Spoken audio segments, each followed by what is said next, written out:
अस्सलामु अलैकुम वरहमतुल्लाहि वबरकातुहू। मोहतरम भाइयों, बुज़ुर्गों, दोस्तों, ये हमारा इस्लाही मुआशरा का 1252वां सबक है। मोहतरम दोस्तों, मरहूम अहमद पटेल साहब भारत में एक ऐसे मुसलमान लीडर, जहाँ तक मेरा पॉलिटिकल नॉलेज है, मैं ये समझता हूँ देश की आज़ादी के बाद से लेकर अब तक अहमद पटेल साहब से बड़ा ताकतवर कोई मुसलमान लीडर पैदा नहीं हुआ। 3 मरतबा लोकसभा के मेंबर, 4 मरतबा, यानी 1976 से लेकर तो उनके इंतकाल तक वो लोकसभा या राज्यसभा के मेंबर रहे। यानी मैं समझता हूँ उनका जो पॉलिटिकल करियर है वो मेरी उम्र से भी ज़्यादा है। इतना लंबा अरसा जो है उनका तजुर्बा और ख़ामोश मिजाजी के साथ में उन्होंने मिल्लत इस्लामिया, ख़ास तौर पे मुसलमानों के लिए जो खिदमत अंजाम दी है, ख़ामोशी के साथ में मदारिस के मसाइल है। असल में होता ये है, हम लोग लीडर किसे समझते हैं? जो चिल्ला पुकार करे, जो है शोर शराबा करे। हमको लगता है यही हमारा ओरिजिनल कायद है, रहबर है। हालांकि मरहूम अहमद पटेल साहब के जैसे बहुत से लीडर ऐसे होते हैं, वो कोई शोर शराबा नहीं करते, खामोशी के साथ। ऐसे लीडरों का वजूद जो है वो वजूद ही जो हमारे मदारिस का निज़ाम पूरे इत्मीनान से चल रहा है, मकातिब का निज़ाम, दावत की मुबारक मेहनत का निज़ाम, मुल्क के अंदर मुसलमानों को जो बराबरी के हुकूक़ है, वो ऐसे लीडरों का वजूद ही उन तमाम चीज़ों को बाकी रखता है। क्योंकि मैं आपको बताता हूँ पॉलिटिकली मरहूम अहमद पटेल साहब का मकाम और मर्तबा कितना ऊँचा था। मुल्क के वज़ीर आज़म, हमारे प्राइम मिनिस्टर साहब माननीय नरेंद्र मोदी साहब, वो आज मुल्क के पीएम हैं। आप सोचो, पीएम होने के बावजूद उनके दिल में अहमद पटेल साहब की कितनी इज्जत होंगी। एक मर्तबा एक प्रेस रिपोर्टर ने उनसे सवाल किया कि अहमद पटेल साहब जो आपकी अपोजिशन पार्टी के लीडर है, यानी कांग्रेस के इतने बड़े लीडर है, आप उनके बारे में क्या कहेंगे? पता है आपको, क्योंकि मैं हमारे माननीय प्रधानमंत्री जी और दीगर पॉलिटिकल लीडर्स के इंटरव्यूज़ अक्सर देखते रहता हूँ टीवी न्यूज़ चैनलों के ऊपर। शायद ही मैंने कभी हमारे माननीय प्रधानमंत्री जी को किसी अपोजिशन लीडर की तारीफ़ करते हुए सुना होगा। अक्सर तो वो किसी का नाम ही नहीं लेते, गिनते ही नहीं है किसी को, किसी का तस्करा भी नहीं करते हैं। लेकिन जब अहमद पटेल साहब के बारे में पूछा गया, पता है आपको, हमारे प्रधानमंत्री जी ने कहा, अरे बोले अहमद भाई पटेल जो है वो हमारे लिए तो बड़े भाई जैसे है। हम लोग तो उनको अहमद पटेल साहब भी या अहमद भाई भी नहीं कहते थे, बल्कि बाबू भाई कहते थे। ये हमारे प्रधानमंत्री जी के अल्फाज है। और उनके इंतकाल के फ़ौरन बाद में आज तक के ऊपर बाज़ाब्ता उन्होंने वो ट्वीट दिखाया। हमारे प्रधानमंत्री जी ने बाज़ाब्ता ट्वीट किया और उस ट्वीट के अंदर पूरे डिटेल्स के अंदर उन्होंने ये लिखा कि अहमद पटेल साहब के जो उनका देहांत हुआ है, मुझे बड़ा सदमा पहुंचा, बड़ा रंज हुआ, इसलिए कि मेरे उनसे बहुत गहरे ताल्लुकात थे। और ऐसे ही उन्होंने आगे लिखा कि उनके देहांत की खबर सुनते ही मैंने फ़ौरन इमीडिएटली उनके बेटे से भी फ़ोन के ऊपर बातचीत की। मुझे आप बताइए मोहतरम दोस्तों, यानी उनका मकाम, उनका मर्तबा, वो किस रुतबे के इंसान होंगे कि उनके इंतकाल की ख़बर सुनकर मुल्क का प्राइम मिनिस्टर उनके फैमिली मेंबर्स से फ़ोन के ऊपर बात कर रहा है। इसी से आप अंदाज़ा लगा सकते हैं। और जैसा उन्होंने कहा कि हम, क्योंकि मैंने आपको बताया हमारे प्रधानमंत्री जी को मैंने शायद ही अपोजिशन पार्टी के किसी लीडर की तारीफ़ करते हुए सुना हूँ, लेकिन अहमद पटेल साहब का तस्करा आते ही वो बोलते थे, नहीं वो तो हमारे लिए बड़े भाई जैसे हैं। हमने तो, यानी क्योंकि उनका मकाम उस लेवल का था, मर्तबा उस लेवल का था। तो ये ऐसे जो लीडर्स होते हैं मोहतरम दोस्तों, खामोशी के साथ। और भी बहुत सारी चीज़ें हैं अहमद पटेल साहब की ज़िंदगी से ताल्लुक़ रखने वाली कि हम लोग जो है, यानी मैं आपको इबादत की लाइन से भी अगर बताऊं तो उनके जो हकीकी भतीजे हैं यूनुस पटेल साहब, जो लंदन में रहते हैं और मेरे बड़े अच्छे दोस्त हैं, हमारे इस्लाही मुआशरा के मेंबर भी है। तो यूनुस भाई ने उनके इंतकाल के बाद मुझे जो है वो कारगुजारी उन्होंने लिख कर भेजे। बोले मौलाना, हमारे जो चाचा है, यानी लोगों को ऐसा लगता होगा कि वो एक पॉलिटिकल लीडर है, वो तो एक सियासी आदमी है, इनका दीन से क्या ताल्लुक़ होगा। ऐसा बिल्कुल नहीं था। मैंने मेरी आंखों से देखा। बोले वो जब भी कभी गांव आते थे या दिल्ली में भी जब रहते थे तो पूरे एहतमाम से नमाज़ों का एहतमाम करते थे। अक्सर जुमा के दिन तो मैंने ये देखा हूँ कि जुमा की नमाज के बाद में पूरे लोग निकलने के बाद में भी उनके नवाफिल का एहतमाम चलते रहता था। गरीबों की मदद है, मोहताजों मिस्कीनों की मदद है, ऐसे बहुत सारे खैर के काम हैं जो यूनुस पटेल साहब ने तफसील के साथ में जो है उसके अंदर लिखे हुए हैं। मदारिस के तलबा के लिए जो है कंसेशन वगैरह का गवर्नमेंट से अप्रूवल लेना और बहुत सारी ऐसी चीज़ें दीनी एतबार से।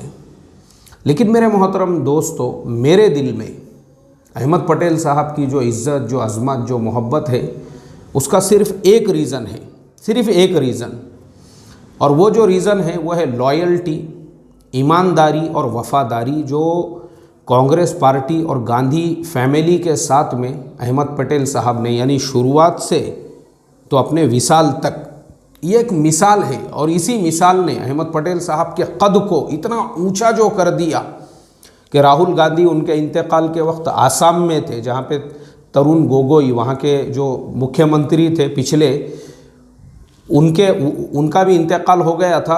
राहुल गांधी वहाँ गए हुए थे, वो आसाम से सीधा गुजरात आए अहमद पटेल साहब के विसाल की खबर सुनकर। इस पे से आप अंदाज़ा लगाओ कि उनका जो कद था इतना जो ऊंचा था कि उनके इंतकाल की खबर सुन के सारे लीडरों ने, चाहे उनके अपने पार्टी के हो या अपोजिशन पार्टी के हो, ऐसा यानी भर भर के जो है उनके बारे में वीडियोस वगैरह बना के सब लोगों ने जो है अपने अपने चैनल पे अपलोड किए और मीडिया चैनलों के सामने जो उनके तारीफ़ के पुल बांधे। सबसे बड़ी जो चीज़ थी वो उनकी लॉयल्टी थी, वो उनकी ईमानदारी थी, वो उनकी वफ़ादारी थी। और यही चीज़ जो है उनकी अज़मत लोगों के दिलों में बिठाती है, यही चीज़। और मैं आपको बताता हूँ, उनके इसी लॉयल्टी, ईमानदारी, वफ़ादारी ने अहमद पटेल साहब को उस मकाम पर, उस मर्तबे पर पहुँचाया था।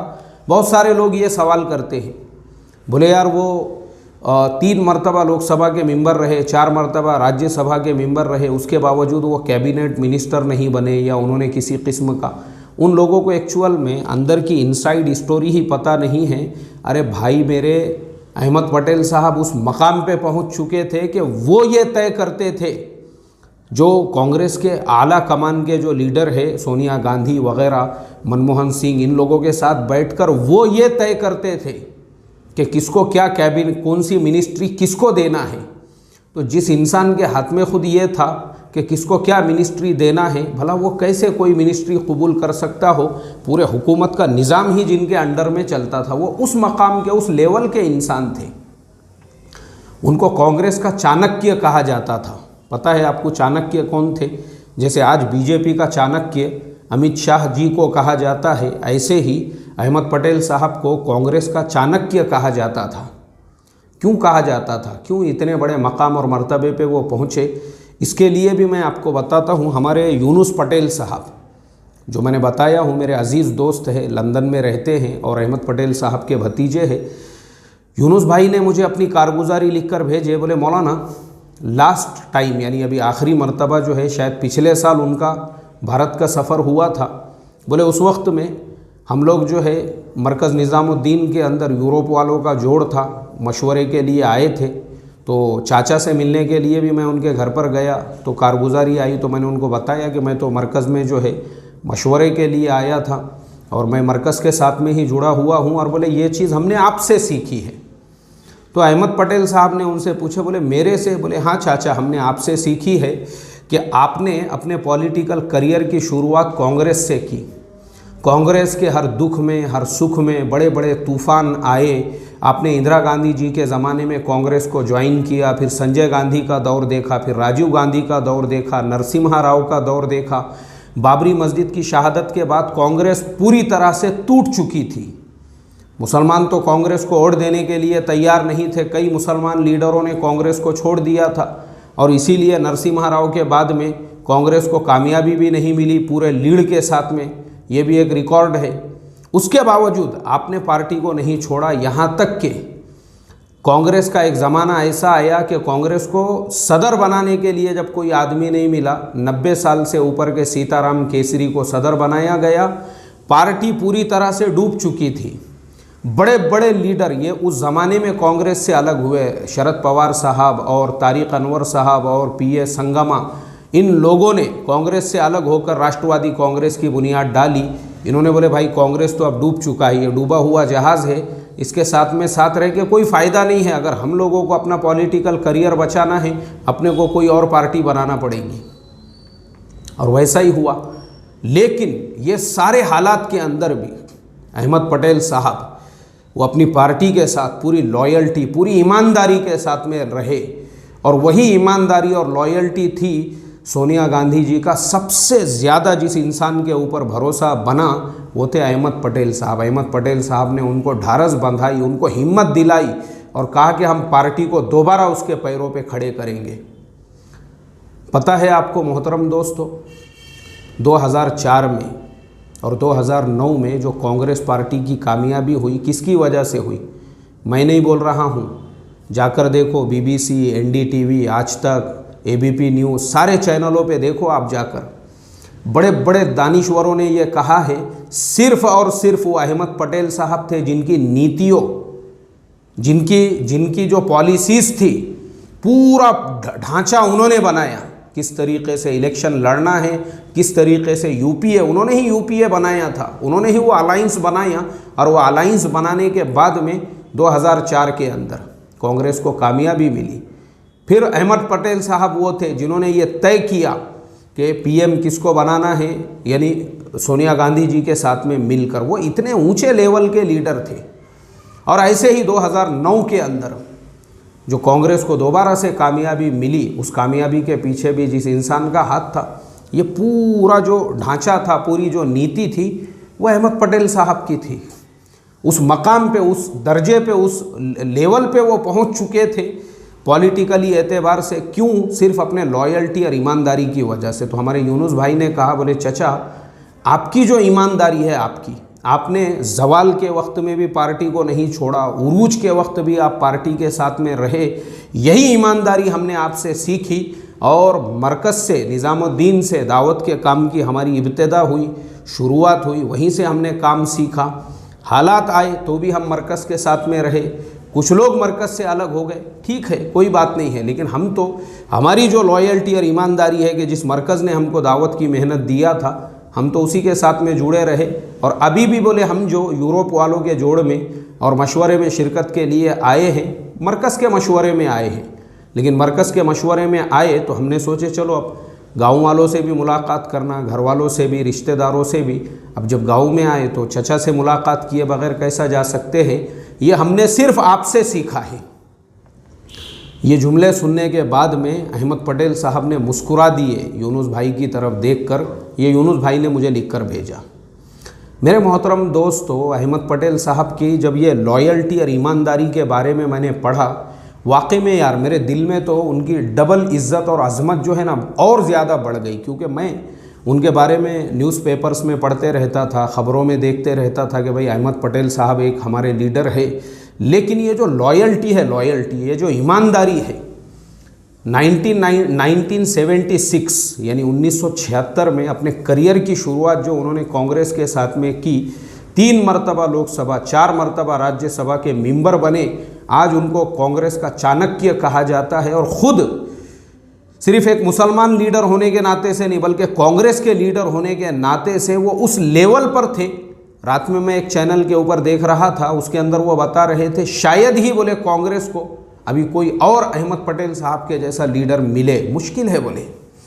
जो इंसान, यानी आप सोचो मोहतरम दोस्तों, तो क्या होता है, हम लोग लीडर, अक्सर हम लोग ऐसे लोगों को समझते हैं जो चिल्ला पुकार, धिंगाना, हंगामा, शोर शराबा। लेकिन अहमद पटेल साहब के जैसे जो लोग होते हैं, इनका वजूद ही, यानी ये सिर्फ मौजूद है, इनकी मौजूदगी ही बातिल ताकतों को वैसे कानून पास करने से और उस तरीक़े के कदम उठा देने से रोक देती है जो मुसलमान कम्युनिटी के ऊपर असरअंदाज हो। ये थे अहमद पटेल साहब। खामोशी के साथ दीन के भी काम करते थे, नेक काम भी करते थे। क्योंकि हमारे ज़माने में जिसका जुब्बा लंबा होगा और माशाल्लाह जिसका शोरूम अच्छा होगा, टोपी जो है छत को टच कर रही होंगी और रुमाल गिमाल होगा, हम लोग ऐसे को ही मुत्तकी और परहेज़गार समझते हैं। लेकिन अहमद पटेल साहब के जैसे भी लाखों मुसलमान हैं जो सादे सिंपल कपड़े पहनते हैं, फॉर्मल ड्रेस में रहते हैं, उनके पास में कोई दिखावा रियाकारी नहीं होती है, लेकिन तकवा ऐसा कूट कूट के उनके अंदर भरा हुआ होता है। जैसे हमारे यूनुस पटेल साहब ने बताए कि बोले मौलाना नवाफिल का इतना एहतमाम करते थे, ज़िक्र व अज़कार का एहतमाम करते थे, जुमा की नमाज के बाद लोग निकल जाते पूरे मस्जिद से तब भी वो नवाफिल पढ़ते रहा करते थे, और सिर्फ अपने गाँव में नहीं बल्कि दिल्ली में भी उनका ये मामूल था। तो आखिर में मैं दुआएं करूँगा अल्लाह तबारक व तआला से, अल्लाह तबारक व तआला अहमद पटेल साहब को जन्नतुल फिरदौस में जगह अता फ़रमाएँ। करवट करवट जो है उनके लिए जन्नतुल फिरदौस की खिड़कियां खोलने के फ़ैसले फ़रमाएँ। उनके जो रिश्तेदार हैं, उनकी बेटियां हैं, उनके बेटे हैं, उनके घरवाले हैं, अल्लाह उनको सब्र जमील की तौफ़ीक़ अता फ़रमाएँ। और ऐसे ही अल्लाह हम मुसलमानों को अहमद पटेल साहब की ज़िंदगी से ये सबक लेने वाला बनाए कि लॉयल्टी और ईमानदारी कितनी बड़ी चीज़ है। ये नहीं कि मैं मेरी टपरी अलग कैसे खोलूँ, मैं मेरी अपनी दुकान दूसरी कैसे खोलूँ। अल्लाह ताला ये मिजाज से हमारी हिफाजत फ़रमाएँ और वैसी लॉयल्टी और ईमानदारी हमारे अंदर पैदा फ़रमाएँ। आमीन सुम्मा आमीन। अस्सलामु अलैकुम व रहमतुल्लाहि व बरकातुहू।